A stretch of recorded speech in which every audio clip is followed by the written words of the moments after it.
by the televangelists that are on TV. They believe that a strong Israel is a part of God's plan. They believe that the day will come when a battle will occur in the plain of Armageddon in the Middle East. There will be the forces of truth and righteousness on one side, forces of evil on the other side. And in that struggle, the Christian forces, led by the second coming of Jesus Christ, will prevail. All of the Jews will be either destroyed or converted instantly to Christianity.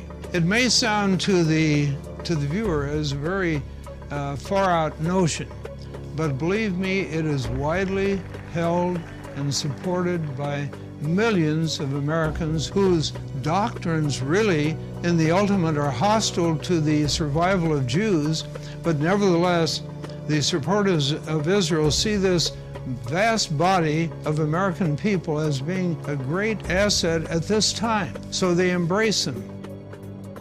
And Mr. Robertson, who said, I had a vision from God that we have to support Israel, and no matter what happens and what they do, this is the will of God because they're God's chosen people. A couple of weeks later, he added, and that's when this ministry started really being blessed, when we made that commitment to Israel. Not the commitment to God or Jesus Christ's teachings, but to Israel. And we have come from all the nations of the earth to say to the people of Israel, we are your friends, we are with you, and we believe that you are called by God to possess this land. I, as a Christian and a Christian pastor, object not in my name and not in the name of over 115 to 120 million Christians do you dare say that we support injustice and deceit. We do not. The citizenry of this democratic society is systematically deprived of access to the real facts.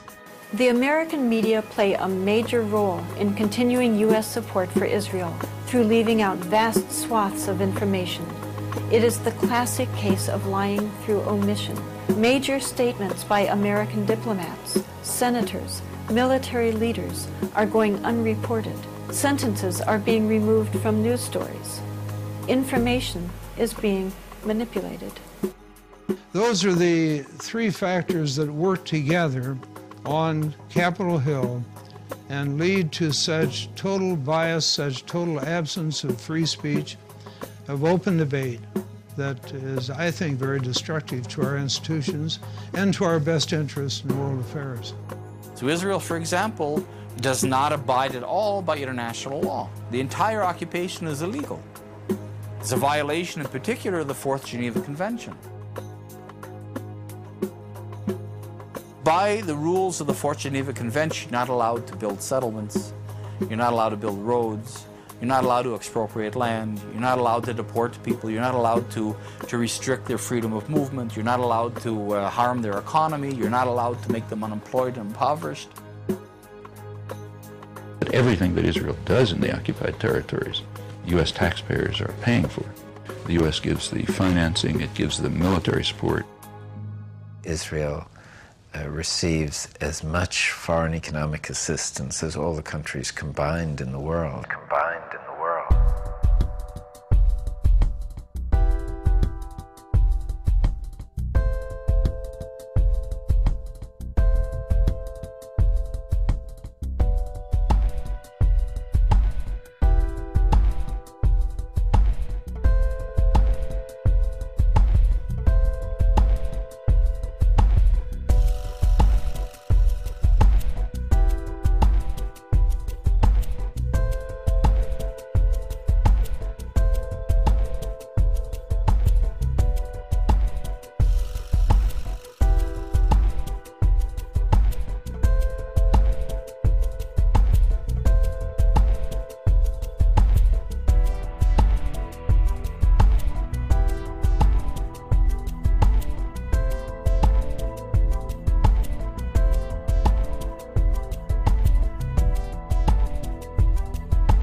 In March 2003, the U.S. government approved $10 billion in aid for Israel.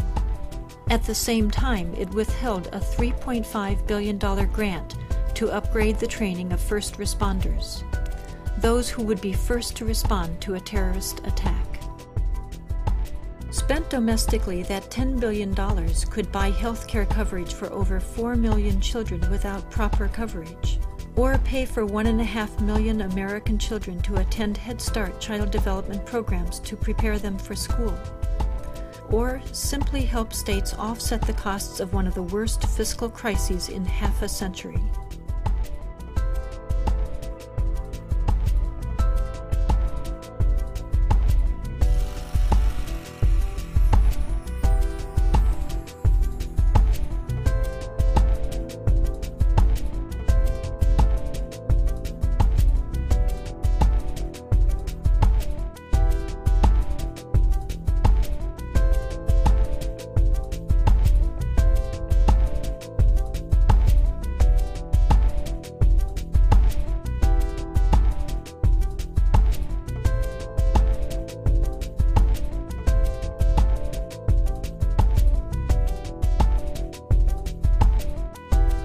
One of the reasons that the American commitment to Israel is so strong, that it's not only reflecting the impact of well-organized pro-Israeli lobbies, but it also represents the views of the Pentagon that sees Israel now as an indispensable strategic ally in the effort to control and exert influence throughout the region.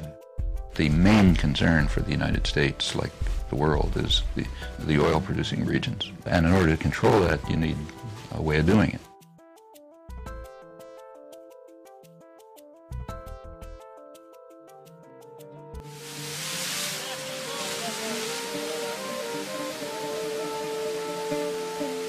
Desperate for a peace that would finally end occupation, Palestinians again came to the negotiating table in 2000. People think, look, Israel was very forthcoming. It offered 95% of the West Bank, of the occupied territories to the Palestinians, and they rejected it in violence. The assumption of that 95% argument is that getting 95% of the land gives you 95% sovereignty, a sovereign country. But I think it's very useful to think in terms of a prison. If you look at a blueprint of a prison, it looks like the prisoners own the place. And the prisoners have 95% of the area. They've got the living areas, they have the exercise yard, they have the cafeteria, they've got the work areas. All the prison authorities have is 5%, is the control. The average Palestinian didn't think they were throwing anything away because there was nothing to throw away. They had tuned out what Barak and Arafat were talking about, because on the ground there were ongoing land expropriations, tree uprootings, road building, unfair water allocation, leaving many Palestinian families in the summer and fall with 2 hours of running water a week, when next door you have a settlement with a swimming pool and green lawns. So what do you expect people to think?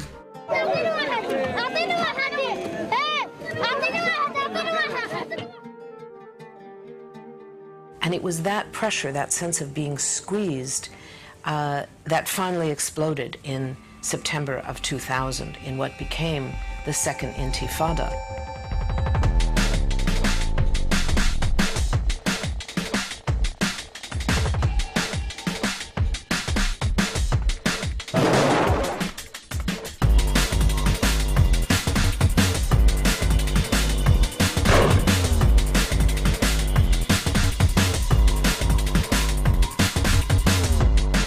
What is called the Second Intifada is essentially a mobilization of resistance against this structure of occupation and oppression.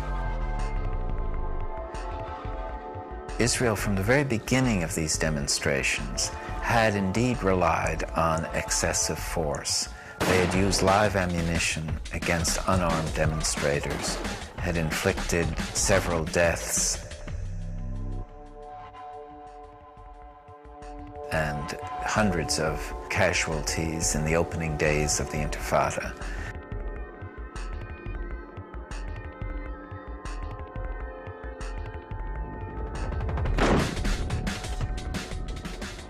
Sometimes the Israelis are speaking about rubber bullets they used.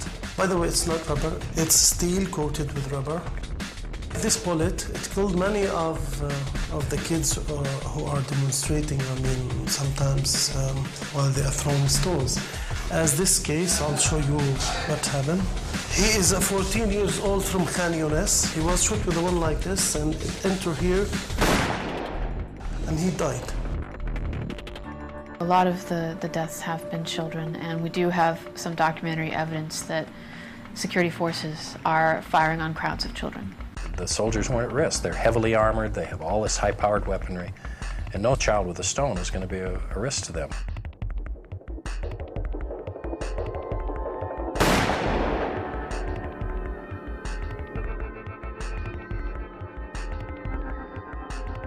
Most of the Palestinian abuses involve shooting at settlements, ambushes on settler cars, and obviously the suicide bombings inside Israel. There are some risks to Israeli life. Many Israelis have been killed. When there was this horrible suicide bombing at the pizza place in Jerusalem, I went to visit some of the kids who survived that blast in the hospital. It was horrible. It was horrible to see what happened to these children. You see the blood, you see the agony of the family. This is what the world sees. But one cannot take it out of the general context. And the context is of an Israeli occupation which is, it seems not to be so brutal, but it's very brutal. It really makes people's lives unbearable.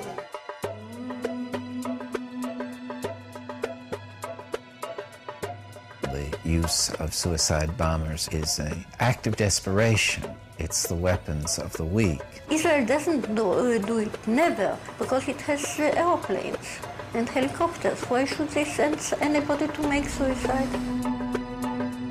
I think we have to change our conception of what Israel is. Israel likes to present itself as this little country surrounded by a sea of hostile Arabs, and we just want peace, and they're violent.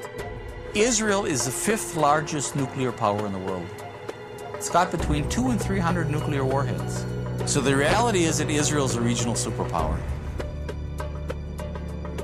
For the first time, the resistance to that occupation had, to a very small extent, an armed component. There was nothing close to equal force.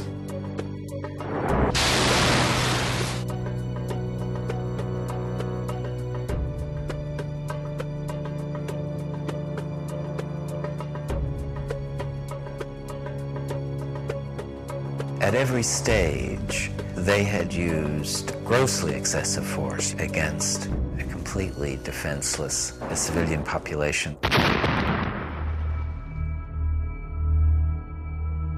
The victims have been overwhelmingly Palestinian civilians, overwhelmingly, not armed groups or armed individuals.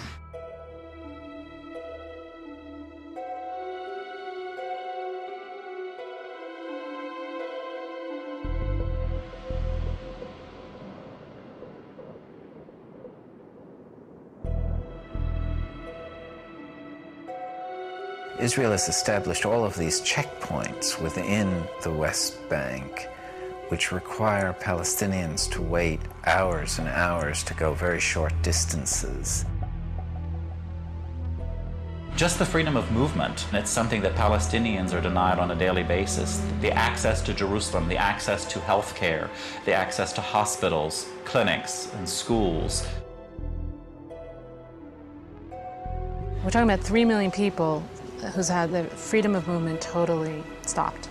It's a violation of international law, that the right to freedom of movement is a fundamental right in the Declaration of Human Rights. What you have is young Israeli conscripts who look bored.